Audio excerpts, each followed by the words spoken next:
बात करेंगे बड़ी खबर से। बड़ी खबर आपको बता रहे हैं दिल्ली से, जहां पर पीएम मोदी 3.0 मंत्रिपरिषद की आज पहली बैठक है। सरकार की रणनीतियों पर होगी आज खास चर्चा।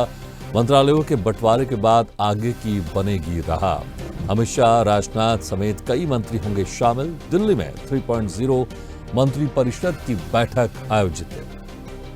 इस खबर पर ज्यादा जानकारी के लिए बात करते हैं दिल्ली से हमारे संवाददाता तनु बाले। तनु, जिस तरह से आज मंत्रिपरिषद की बैठक होगी और नरेंद्र मोदी तीसरी बार प्रधानमंत्री बने हैं, सबको विभाग बांट दिया गया, लेकिन अब एक रणनीति पर खास चर्चा होगी, क्योंकि जिस तरह से विपक्ष लगातार ये भी कहता है कि ये सरकार ज्यादा दिन तक नहीं चलेगी, लेकिन इसको लेकर यहाँ पर जो एनडीए वो आश्वस्त है, लेकिन रणनीति पर काम करना होगा और उसी रणनीति को लेकर आज खास चर्चा होगी।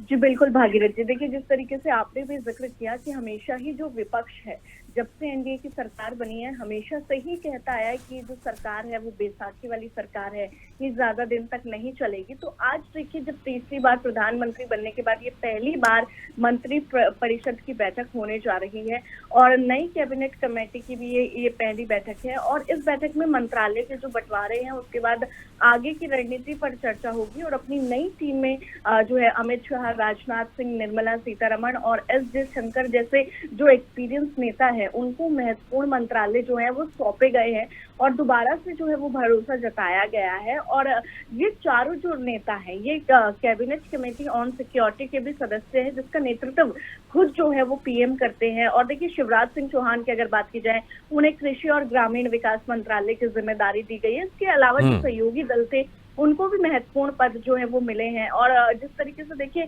हमने देखा भी था कि जो पिछली बार जब दूसरे कार्यकाल की जो आखिरी मंत्री परिषद की बैठक हुई थी उसमें विकसित भारत 2047 का जो है वो जिक्र हुआ था, रोड मैप पर चर्चा हुई थी। और नई सरकार के गठन के बाद से भी जो सरकार है वो लगातार विकसित भारत का जिक्र कर रही है, लगातार कह रही है कि 2047 का जो लक्ष्य है हमारा उस पर फोकस है।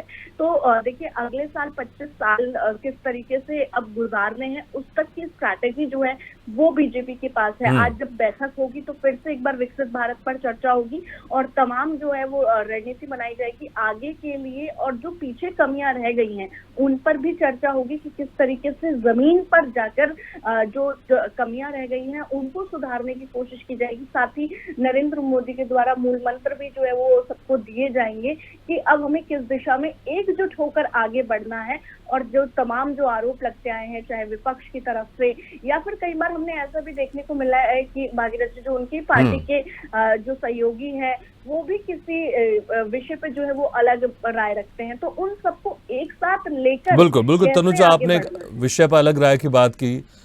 इस बार इतना आसान नहीं है एनडीए सरकार के लिए। पिछली बार भारी बहुमत अपने दम पर ही बीजेपी ने सरकार बनाई थी। भले एनडीए की सरकार थी, जो सहयोगी पार्टी थे वो सरकार में थे, लेकिन इस बार आवश्यकता है, बिना सहयोगी दलों के सरकार नहीं चल सकती, क्योंकि बीजेपी अपने दम पर पूर्ण बहुमत में नहीं है। अलग विषय की जो बात आपने की, अभी जातिगत जनगणना को लेकर लगातार विपक्ष घेर रहे हैं।